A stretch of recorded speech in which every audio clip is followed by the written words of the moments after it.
எதுக்காக திராவிட முன்னேற்ற கழகம் தொடர்ந்து இயங்கணும் என்பது நம்முடைய அடிப்படை கொள்கைகள் என்ன?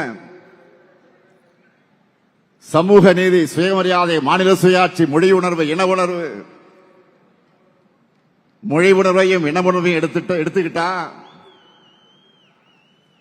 நம்முடைய தாய்மொழியான தமிழுக்கு பல்வேறு காலகட்டங்களில் ஆபத்து வந்தப்போ கடுமையாக போராடி தடுத்திருக்கிறோம். ஆனாலும் மும்மொழி கொள்கைங்கிற பெயர்ல இந்தி மொழியை திணிக்கக்கூடிய ஆபத்து இன்னைக்கும் நம்ம தலைக்கு மேல தொங்கக்கூடிய கத்தி இருக்கு, தொங்கிக்கிட்டு தான் இருக்கு. மொழியை அழிச்சா நம்முடைய அடையாளத்தை அழிச்சிடலாம்னு நினைக்கிறாங்க. அதை முறியடிக்க நீங்க வேணும். அடுத்து முக்கியமான கொள்கை சமூக நீதி. நீங்க எல்லாரும் நல்லா படிச்சா எங்கே பெரிய அளவில் முன்னுக்கு வந்து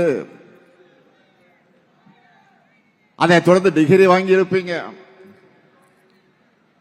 உங்க அப்பா அம்மாக்கள்ல பலர் படிச்சிருப்பாங்க. ஆனா உங்க தாத்தா பாட்டி அவங்களுடைய நிலைமை என்னவா இருந்துச்சுன்னு நினைச்சு பாருங்க. நமக்கெல்லாம் கல்வி எதுக்குன்னு ஒதுக்கி வச்சிருந்தாங்க. வேலைகள்ல நமக்கு இடம் கிடைக்காது, இருக்காது. அந்த அநீதிய இடஒதுக்கீட்டால உடைச்சு சமூக நீதியை நிலைநிறுத்தணும். ஆனா இப்போ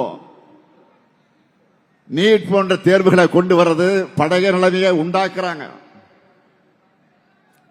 இதை தடுக்க உண்மையான வலிமை உள்ள ஒரே இயக்கம் நம்முடைய இயக்கம் தான்.